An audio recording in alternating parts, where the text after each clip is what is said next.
রান্নাঘর ছোট হোক কিংবা বড় হোক, সাজানো গোছানো পরিপাটি হোক কিংবা অগোছালো হোক, একটি রান্নাঘরেই কিন্তু একজন গৃহিণীর সব থেকে বেশি সময় কাটে। এর জন্য আমার মনে হয় রান্নাঘর একটু হলেও গুছিয়ে রাখাটাই ভালো। তো আজকে আমি আমার ছোট্ট রান্নাঘরটা কিভাবে সাজিয়েছি সেটাই শেয়ার করব আপনাদের সাথে। Hello everyone, good morning. কি অবস্থা, কেমন আছেন সবাই? আশা করছি যে যেখান থেকে আমার ব্লগটি দেখছেন সকলে খুব ভালো আছেন। আমি মিতা, বাংলাদেশের একটি ছোট্ট নগরী, আর আমার একান্ত প্রিয় আমার প্রাণের শহর বরিশাল থেকে নতুন আরও একটি দিনের সাথে শুরু করছি আজকের ব্লগটি। আর পুরো ব্লগটি জুড়ে থাকার অনুরোধ জানাচ্ছি। আই হোপ আপনাদের ভালো লাগবে। তো আজকে কিন্তু আমি আমার কিচেনটা শেয়ার করার জন্য এসেছি। আর আমার কিচেনটা কিন্তু ভাড়া বাড়ির কিচেনের থেকেও অনেকটা ছোট। যেহেতু এটা আমার নিজের বাড়ি, আর আমার বাড়িটা পুরো বাড়িটার প্রত্যেকটা রুমই যেহেতু অনেকটা ছোট, তাই রান্নাঘরটা কিন্তু আর বেশি বড় করার উপায় ছিল না। এই ছোট রান্নাঘরেই কিন্তু অ্যাডজাস্ট করে আমি রান্না করি। আর রান্নাঘরটা এতটাই ছোট যে এখানে কিন্তু আমার যে একটা দরজা দিব, সেই দরজাটা দেওয়ারও উপায় ছিল না। আর যেহেতু রান্নাঘরে সব কিছু রাখা যাচ্ছিল না, তাই কিন্তু এখানে আমি একটা কাঠের ওভেন র্যাকও বানিয়ে নিয়েছি। আর ওভেন র্যাকটা দরজাটা এতটা কাভার করে ফেলেছে যে ঢোকার জায়গায় কিন্তু খুব কম হয়ে গিয়েছে। আর আমার রান্নাঘরটা কিন্তু একদম বেডরুমের সাথে, যার কারণে রান্নাঘরে রান্না করার সময় কিন্তু বেডরুমটাও একদম অনেক গরম হয়ে যায়।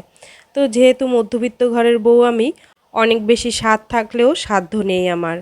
তো আমি চেষ্টা করেছি এই ছোট রান্নাঘরটাকেই যতটা সম্ভব পরিপাটি আর সুন্দর করে গুছিয়ে রাখার। আর সেক্ষেত্রে আমি সব কিছু কিন্তু এভাবে ওয়ালে ঝুলন্ত অবস্থায় র্যাকগুলো রেখেছি, যার কারণে কিন্তু আমার টপ কাউন্টারগুলো একদম ফ্রি থাকে এবং আমার রান্না করতে অনেকটা সুবিধা হয়। এই যে এই র্যাকগুলো কিন্তু সব আমি ওয়ালে ঝুলিয়ে নিয়েছি। তো যাদের রান্নাঘর ছোট তারা চেষ্টা করবেন ওয়ালে এভাবে র্যাক ঝুলিয়ে রাখার, আর তাতে করে কিন্তু অনেকটা জায়গা সেভ হবে।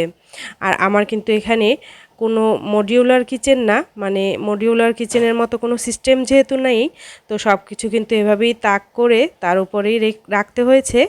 আর দেখা গিয়েছে এই দুইটা তাকেও আমার হচ্ছিল না, এর জন্য কিন্তু এক্সট্রা কিছু আয়রনের যে র্যাক, ওই র্যাকগুলো কিনে তারপর কিন্তু ড্রিল করে ওগুলো লাগানো হয়েছে ওয়ালের সাথে, যার ফলে কিন্তু আমার কিচেনের কাউন্টার টপগুলো অনেকটাই ফ্রি থাকে এবং আমার কাজ করতে অনেকটা সুবিধা হয়।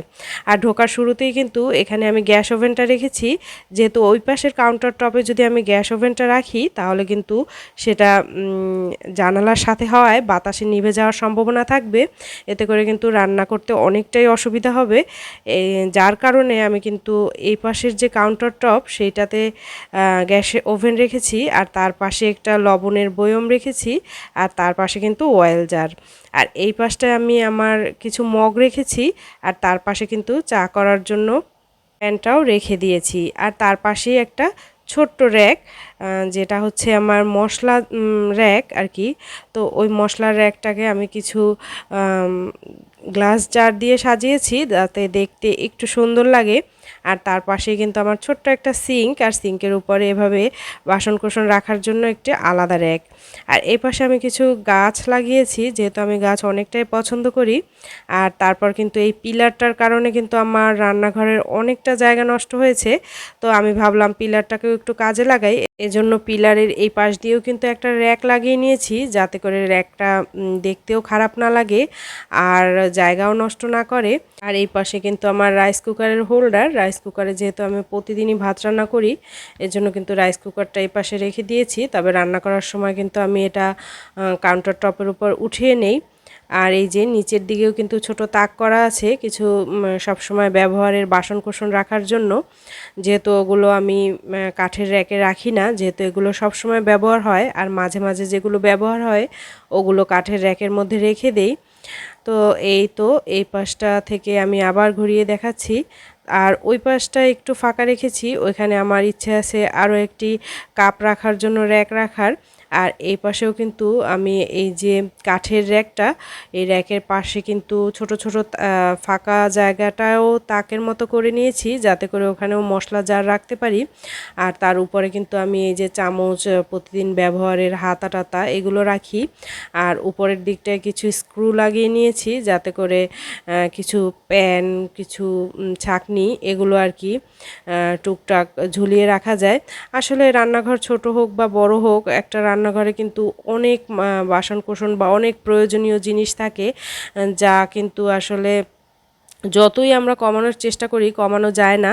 যেহেতু রান্নাঘর ছোট হলেও তার মধ্যেই সব কিছু রাখতে হবে, এর জন্য কিন্তু অনেক কিছু ঝোলানোর ব্যবস্থা না থাকলে সেক্ষেত্রে কিন্তু ছোট রান্নাঘরে রান্না করাটা খুব বেশি কষ্টকর হয়ে যায়। তো এর জন্য আমি যেখানে একটু ফাঁকা পেয়েছি বা জায়গা পেয়েছি একটু স্ক্রু মেরে বা একটু হুক লাগিয়ে চেষ্টা করেছি এটা সেটা ঝুলিয়ে রাখার। যেহেতু আমার রান্নাঘরটা ছোট, আর এই ছোট রান্নাঘরে আমার কিন্তু সবই রাখতে হয়। একটা বড় রান্নাঘরেও যে ধরনের প্রয়োজনীয় জিনিসপত্র রাখতে হয়, একটা ছোট রান্নাঘরেও কিন্তু সেরকমই অনেক জিনিসপত্র রাখতে হয়। যেহেতু পরিবার আস্তে আস্তে বড় হয়, ছোট থেকে বড় হয়, আর রান্নাঘরের জিনিসপত্র কিন্তু ততই বাড়তে থাকে। আর বাড়িতে যদি ছোট বাচ্চারা থাকে সেক্ষেত্রে কিন্তু রান্নাঘরে জিনিসপত্র আরও বাড়তে থাকে। শুধু রান্নাঘর কেন, সারা ঘরেই কিন্তু জিনিসপত্র আরও বেশি বাড়তে থাকে। তো যখন আমরা দুজন ছিলাম তখনও কিন্তু আমার রান্নাঘর এরকম ছোটই ছিল, আর এখন দুজন থেকে চারজন হয়েছি এখনও কিন্তু রান্নাঘর এরকম ছোটই, যার কারণে কিন্তু সব কিছু আমি ঝুলিয়ে রাখার চেষ্টা করেছি, যাতে করে ঝুলিয়ে রাখলে রান্নাঘরটা দেখতে একটু বড় লাগে আর কাজ করতেও অনেকটা সুবিধা হয়। আর না হলে কিন্তু এত ছোট রান্নাঘরে রান্না করাটা সত্যিই খুব অসুবিধার ছিল আমার জন্য। আর এটা কিন্তু আমার জন্য অনেক বড় একটা চ্যালেঞ্জও ছিল। এটা কিন্তু আমার হাজবেন্ড কখনোই ফিল করবে না বা ঘরের অন্যান্য সদস্যরা ফিল করবে না। যেহেতু আমি রান্নাঘরে সারাদিন বা দিনের বেশিরভাগ সময় রান্না করি, তো ব্যাপারটা কিন্তু শুধুমাত্র আমার জন্যই একটা চ্যালেঞ্জ ছিল। তো আমার হাজবেন্ড কিন্তু বাড়িটা করার সময় চেয়েছিল রান্নাঘর আরও ছোট করতে। তো আমি কিন্তু তার সাথে একরকম একটু ঝামেলা করে তারপর যতটুকু করেছি তাতেও কিন্তু আমার হচ্ছিল না ছেলেটা হওয়ার পর। তারপর রান্নাঘরের কিন্তু কাজের স্পেস বা কাজের পরিধি আরও বেড়ে গিয়েছিল, যার জন্য কিন্তু জিনিসপত্র বেড়ে গিয়েছিল। টুকটাক টুকটাক করে কিন্তু রান্নাঘরের জিনিসপত্র প্রতিদিনই বাড়তে থাকে মনে হয়। তো তখন আমি ভাবলাম যে এত ছোট রান্নাঘরে কিভাবে আমি রান্নাঘরটা সুন্দরভাবে পরিপাটি করে সাজিয়ে রাখতে পারি। যেহেতু এখানে পরিপাটি করে সাজিয়ে না রাখলে কাজ করতে কিন্তু আমারই অসুবিধা হয়।